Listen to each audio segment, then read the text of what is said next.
Hey Rangers, what was that? Why didn't you do anything when Adam Fox was knocked out of the game?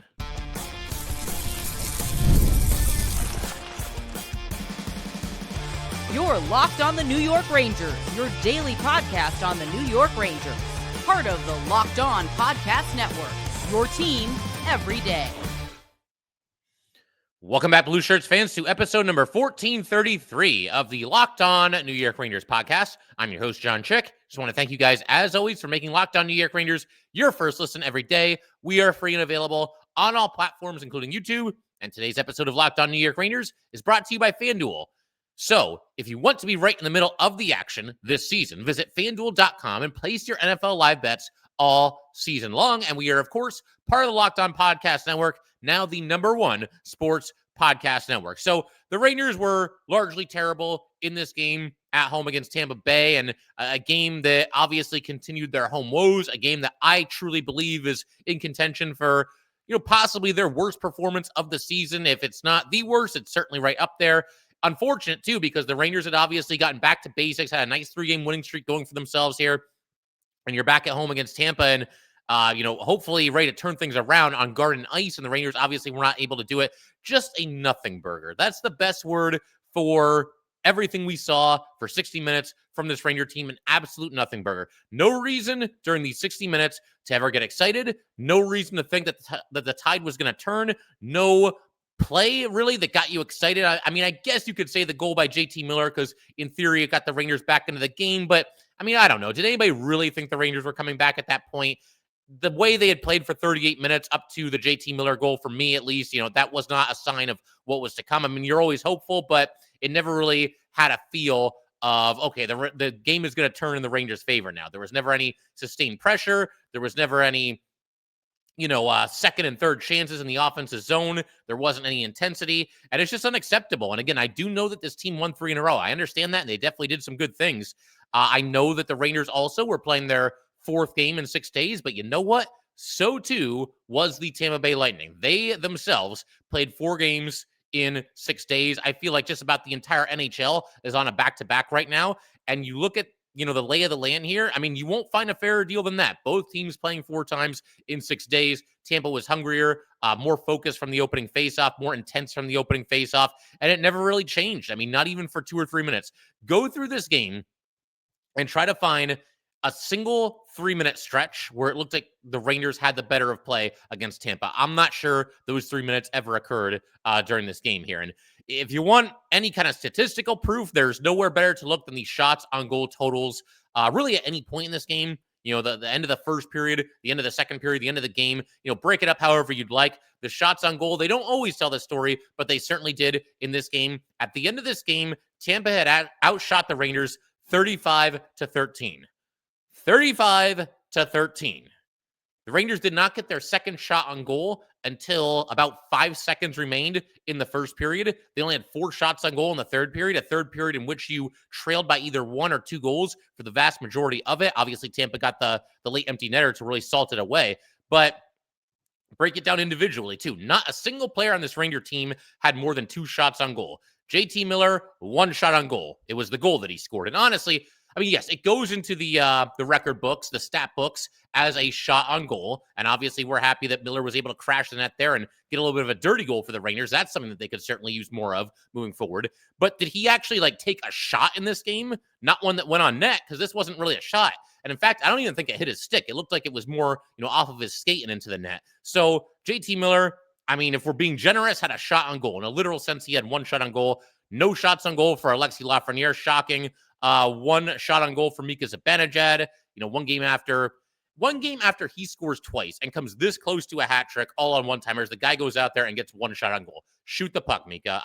Granted, it's hard to shoot the puck when, you never have the puck, but at a certain point, just start firing the puck at the net. At a certain point, you got to get pucks at the net and make life a little bit difficult for Johansson back there.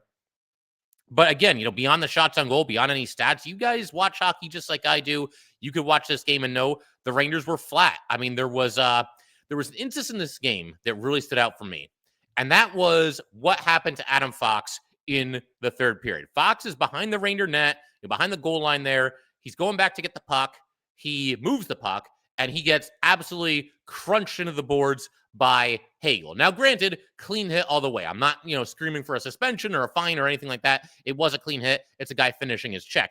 But you're the New York Rangers. How does this not get you fired up a little bit? How do you not at some point go after Hagel here, or just ratchet up the intensity a little bit, or start playing a little bit better, start playing a little bit more fire, a little bit more urgency? The Rangers were down 3-1 at this point. There were 13 minutes to go, and in theory, they were still in the game. I mean, that's plenty of time to score 2 goals. But again, you watch the way the Rangers played before this hit, you watch the way the Rangers played after this hit. There was never a good reason to believe that the Rangers were going to have any kind of like offensive onslaught after this. But how about just a response of any kind? How about getting in Hagel's face? How about laying a big hit on Tampa at some point in the game? The only extremely slight thing I'll say in the Rangers defense is the situation in the game. Being down by 2 goals, trying to rally. In theory, they're trying to rally, although you didn't really see much of it. So you might be in a situation where you feel like you can't go after somebody, you can't afford to take a penalty, but at some point, there's just got to be a response. This is Adam Fox. This is far and away your best defenseman, one of the top players on the team, and he's getting crunched in the boards. Aren't you sick of Hagel at this point? I mean, he's already scored 2 goals against you. Now he just took out your best defenseman. His goal, I mean, he's scoring these goals and he's celebrating like it's, game 7 overtime of a playoff game. Aren't you tired of this guy? Get in his face a little bit and do something. I'm not saying to take a run at him or try to give him a concussion or anything like that, but there's got to be some kind of response from the Rangers. Even if it's not Hagel, go after somebody, get a piece of somebody, get in somebody's face, talk a little bit, chatter, whatever it's got to be, yell at somebody, from your bench to their bench, do something. The Rangers did absolutely nothing, and it's unacceptable. And Fox did not come back in this game. And now we all hold our breath. I did see right before hitting record here, Vince Mercogliano said that, it's not much of an update, but it's something, that Adam Fox has an upper body injury and that it sounds like he's still being evaluated. That per Mike Sullivan. So if the Rangers do know anything beyond that, they didn't tell the reporters, and obviously none of us know as of this recording either. But Fox, if he has to miss time, it's going to be very unfortunate for the Rangers. You just look at the way they were lining up in this game after Adam Fox was out once he, wasn't going to come back into the game. I mean, think about this. The Rangers had a power play after this, and they went with 5 forwards. Now, you can do that. That's an option. But this, to me, felt more like a case of the Rangers being forced into it than anything else. They have, Cooley, JT, and Mika, and Trocheck out there, and Panarin. And even when the Rangers pulled Igor Shesterkin late in this game, it was all of those guys plus Lafreniere. So you have a power play, you have 5 forwards, and then you have an empty net situation, and you go with 6 forwards. That tells you everything you need to know about the lack of offensive threats when it comes to the Ranger defensemen. I mean, if you were going to put somebody on the ice in that situation, a defenseman, I would think it would probably be Braden Schneider, because he's the guy that's been quarterbacking the second power play unit, and I think he's the best equipped of the other Ranger defensemen to go out there and handle himself in a situation like that. I'd throw out a little bit of an honorable mention to Gavrikov as well. He's certainly not known for his offensive heroics, but you watch him, he's got good mobility, he's a pretty good skater, he's a good passer. I think overall he makes good decisions when he does have the puck. I wouldn't hate Gavrikov being out on the ice in that kind of situation either, but I mean, Gavrikov, quarterbacking your top power play, Braden Schneider quarterbacking your top power play, that sounds a little bit dicey. It doesn't sound like an ideal situation. Now, there is somebody, and we're going to talk about him a little bit later, that could do it, and that's Scott Morrow. But we'll save that for a little bit later in today's episode when we discuss the Ranger defensemen and everything that's going on there. Obviously, Borgen was back in this game. But my question to the Rangers, too, to begin with, again, I got to reiterate, why didn't you do anything after what happened to Adam Fox happened to Adam Fox? That's my first question. But the other question that I have for this team, whatever happened to playing with some FU? Whatever happened to no BS? I mean, the Raiders were downright polite in this game. They never had any kind of like friction or tension or any kind of a standoff with Tampa Bay. They pretty much just let Tampa Bay go out there and do whatever they wanted. And the only instance I can think of where maybe this wasn't the case, after the whistle, some extracurriculars, we had a little bit of a scrum after Johansson had held onto the puck for Tampa. Carrick was in the middle of it, trying to mix things up and, presumably light a fire under his guys, but nothing really came of it. It didn't really get that nasty or anything like that. And again, it's just unacceptable. It's unacceptable to be this flat, flat as a pancake for a game like this against a tough opponent in your barn where you've struggled this year, and you should be doing everything possible to try to right the ship. And we didn't see any of that from the New York Rangers. And to not respond after Adam Fox went down, clean hit or not, there has to be a response there, and there was no response for the Rangers. That is unacceptable. So, all right, burial over. We'll stop, really going after these guys. But we do have a couple other things to say. I do want to talk about a missed opportunity that the Rangers had in this game, not taking advantage of not having to face Vasilevskiy. And I'm also going to talk about the Rangers' own goalie situation with Igor and Quick, who might be coming back, and also Garand, who was rumored to maybe play in this game, maybe get the start here, but obviously did not. We'll have some thoughts on all that in just a second. And then we'll talk a little bit later about the defenseman controversy in just a little bit. All right, we just want to take a minute to let everybody know that today's episode of Locked On New York Rangers is brought to you by DripDrop. When you're hydrated, everything just works better. Focus, energy, mood, even your skin. That's why there is DripDrop. It's doctor-developed hydration that keeps you running at full power no matter what your day looks like. DripDrop is not your average sports drink. It delivers 3 times the electrolytes and half the sugar of leading brands using a science-backed formula trusted by medical professionals, firefighters, and over 90% of top college and pro teams. Hydration is non-negotiable. DripDrop will make you feel sharper, calmer, and honestly just better overall. Right now, DripDrop is offering podcast listeners 20% off your first order. Go to dripdrop.com and use promo code LOCKEDONNHL. That's dripdrop.com, promo code LOCKEDONNHL for 20% off. Stock up now before the heat hits hard and keep your body and mind performing at their best with DripDrop. All right, let's go ahead and keep everything rolling here on Locked On New York Rangers. Huge shout out to the everydayers, as always. In our next episode, I think we're going to kind of reflect on everything that happened with the Rangers in November. Also look ahead to December. There's a lot of interesting games on the schedule for December. Going to walk through that and just have some thoughts about some things that the Rangers have done well and things that they need to do better moving forward. But that's in the next episode. For right now, let's talk a little bit about just an array of goalie news here. First of all, a little bit of a call out for the Rangers in this one because they really caught a break here. One day after they did not have to face Jeremy Swayman of the Boston Bruins, they did not have to face Andrei Vasilevskiy of the Tampa Bay Lightning. We got Johansson instead. Tampa had won 6 in a row coming into this game. And my thought here was, my first thought, I guess, was being thankful that, okay, this is great. Like, we don't have to face, the franchise goalie over there, and that's all well and good. But we end up getting Johansson. My first thought was, take this personally if you're the Rangers, use this to light a fire under you. Make yourself believe that Tampa Bay is coming in here. And this is a team that, the Rangers, Tampa, they've had a little bit of a nasty rivalry. I think, honestly, ever since the playoff matchup a bunch of years back here, the temperature has increased. You wouldn't know it in the game today because there just wasn't much of any of that. But take it personally. Take it personally that Tampa Bay doesn't feel like they need their franchise goalie against you. And I don't think that's what Tampa Bay is doing here. Like I mentioned a second ago, they were playing a back-to-back. They were playing 4 games in 6 days. Sooner or later, every goalie needs a break. But just do some mental gymnastics. Trick yourself into believing that they don't think that they need to go with their top goalie against us. But if the Rangers did that, it certainly didn't show. And honestly, forget about, Vasilevskiy or Johansson or anybody else. Tampa Bay would have beaten the Rangers with an ECHL goalie in this game here today because, again, the Rangers just did nothing to cause any kind of traffic. There were no second chance opportunities.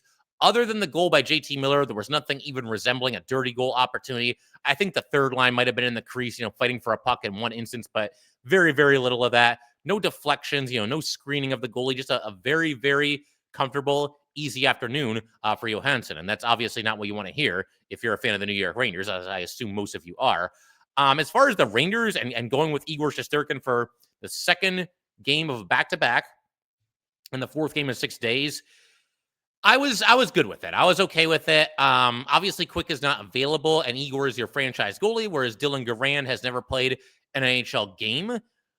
But I will say this, just like it didn't matter that Tampa Bay did not play Vasilevskiy, it didn't matter that the Rangers did play Igor Shesterkin for all the reasons I just mentioned. And I thought Igor was great in this game. He made some really tough saves in deep, a couple of difficult stops on shots from the slot, a couple of odd man rushes. There was a breakaway or two where he was able to come up with the stop in those situations. The one Gensel shot it wide, but overall, Igor was very, very good in this game.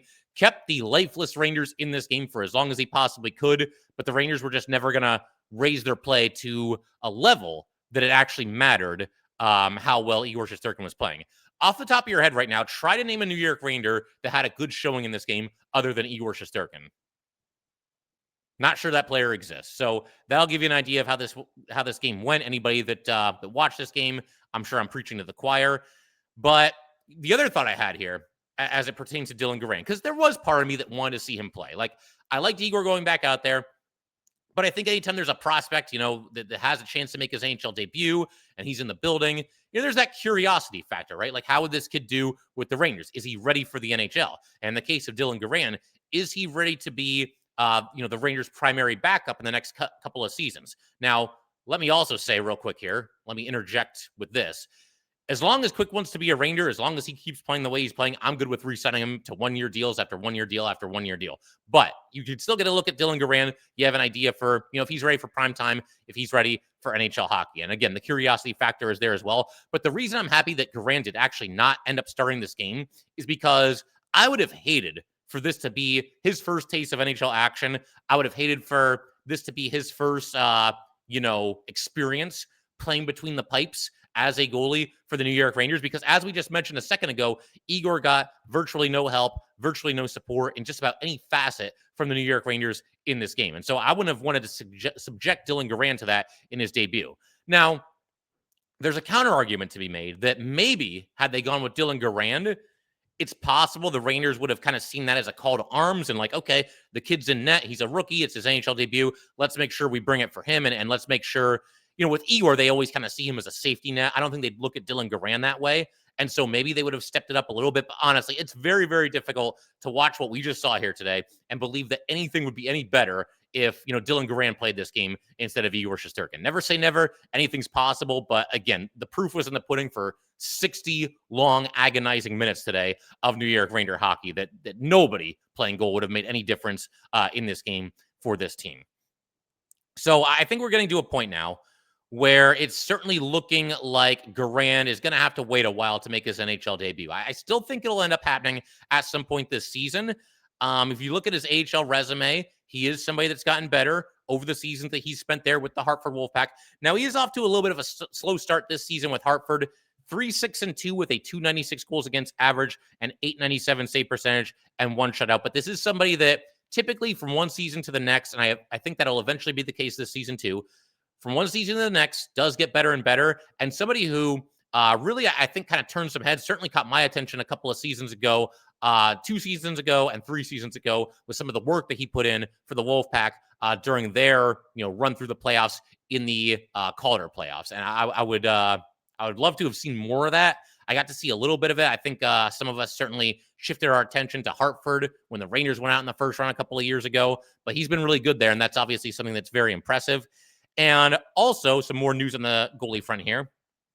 Per multiple reports, it sounds like Jonathan Quick is ready to come back. As soon as that happens, Garand is heading back to the Hartford Wolfpack. But that's obviously good news. Jonathan Quick has been very good. And Quick, that is, has been skating and is eligible to come off IR as soon as tomorrow, which is Sunday. So it's possible that Quick ends up getting the game against the Stars on Tuesday. And granted, that is 3 days from now. So in theory, you should be able to go right back to Igor. But it's also possible that the Rangers, if Quick is coming back for that game, that they knew that and they were going to wait until Quick was back to give Igor a day off. And obviously, Igor's played very well up to this game and including this game, if we're being honest. And, the temptation to run him back out there, I'm sure, was strong for Sullivan and the coaching staff. And I think that's why you saw what you saw today, them going with Igor and not Garand. But it is what it is. Obviously, we'll keep an eye on the injury situation. Will Borgen was back in this game. We're going to talk about him and the other Ranger defenseman in just a second. But getting Jonathan Quick back, that'll be obviously a positive development for this team as well. But we're going to talk about the injury to Adam Fox a little bit more and how that affects the Ranger defenseman alignment moving forward. And we're going to get to all of that in just a second. All right, we just want to take a minute to let everybody know that today's episode of Locked On New York Rangers is brought to you by FanDuel. NFL Sundays move fast. One big play and suddenly everything feels different. That's what makes live betting with FanDuel so exciting. You're not just watching the game. You are reacting to it in real time. With FanDuel, you can place bets as the action unfolds. Every drive, every momentum swing, every highlight moment. Live betting is best when the game starts to shift. A receiver gets hot, a defense tightens up, or the momentum flips after a turnover. FanDuel lets you jump into any moment. Live spreads and money lines adjust instantly. Player props update as guys heat up, and so much more. So if you want to be right in the middle of the action this season, visit FanDuel.com and place your NFL live bets all season long. FanDuel, The game moves fast, and so can you. All right, let's go ahead and wrap up today's episode of Locked On New York Rangers by talking a little bit about the Ranger defenseman situation. To begin with, Will Borgen was back in this game, and he ended up missing, I believe the final count was a total of 5 games, and somebody that's obviously been a very consistent, very steady member of that blue line. I mean, certainly not a superstar, but somebody that I think a lot of us are certainly excited to get back into the lineup, and he is now back. He was out there playing alongside Carson Soucy on the second line. And Borgen, this to me was interesting too. He steps into the lineup in place of Scott Morrow. Morrow, it's crazy what's gone on with Morrow. So he was with the Rangers. Then he didn't make the team out of training camp, but he got called up. Then he got sent back down. Then he played 1 game with the Wolfpack. Then he got called back up by the Rangers, played in the most recent game against Boston, and now, once again, a healthy scratch for this game. Now, as far as Morrow goes, you want to make a case for him to be on the Rangers, I'll certainly hear you out. I do think right now he's probably best served to get some more development, some more ice time with the Hartford Wolfpack. Certainly he'd get more ice time in Hartford than he's going to get with the Rangers right now. And I feel like, in theory, that would be the move. The one thing that kind of makes me change my mind on this a little bit right now, though, is that we don't know what's going on with Adam Fox. And, we'll see. Hopefully in the next episode, we get to talk about that. We'll have an Adam Fox update. And obviously, fingers crossed that he's okay and he's ready to go as soon as the next game on Tuesday. However, if Fox is not able to play in the next game or games beyond that, then I think you really, really, really need Scott Morrow in the lineup. Morrow is one of the, I don't want to say he's the only defenseman that can kind of fill in for Adam Fox in some of his roles, but as far as like an offensive defenseman, he's the only one on this team other than Adam Fox that you would look at and think offense. You would think offense before anything else, right? I don't think you're going to feel that way about like Gavrikov or Borgen or Vakanainen, right? So I feel like, there would be a void in the Ranger lineup if Adam Fox is not there. And you saw what happened today. I mentioned this a couple of minutes ago, but the Rangers get a power play without Adam Fox. They go with 5 forwards. They had their goalie pulled late in the game. They have 6 forwards on the ice, no defensemen on the ice. So I think you do need Scott Morrow out there. I think you need to give him a real serious look at him, quarterbacking that top power play unit. I realize it's a large assignment for this Ranger team, but he's the only guy, like I said, that feels like he's somebody that could kind of quarterback a top power play unit. I don't think any other Ranger defenseman is really an ideal choice. You could get by with Schneider there, or maybe even Gavrikov if you really want to get weird with it. You could do what they did today and go with 5 forwards rather than 4 forwards and a defenseman. That's at least an option, but I'd like to see Scott Morrow get a chance. You traded for this guy. He's, a top draft pick for the Canes. He was considered one of their biggest prospects. This is an opening. Make the best out of a bad situation. If Adam Fox has to miss any time, whether it's 1 game, 3 games, 5 games, hopefully it's no games, but however many games it is, get Scott Morrow out there, see what he can do, and see if he can excel. If you're the Rangers, you should want this to happen. You should want Scott Morrow to be the guy that eventually establishes himself in this lineup. Nothing against guys like Vakanainen or even Robertson. I think they both done okay this season. But Morrow's the one that has by far the most upside of that group. And so that being the case, the Rangers, again, the phrase I just use is make the best out of a bad situation. Give him a chance, see what he can do out there, particularly on the top power play unit. And if Adam Fox misses time, I don't even know what the defense pairings are going to look like. Do you break everything up? Do you move like certain players up the lineup? Well, let's look at it real quick now. We'll see if we can figure it out on the fly here. So if we don't have Adam Fox, Gavrikov is going to stay on the top pairing. That's the one thing we can pretty much lock in. Maybe put Borgen with Gavrikov on the top pairing. Borgen is just back into the lineup. So if you do that, you can then keep on the second pairing, I guess you would have Soucy on the left side. And then probably, I would say Schneider on the right side.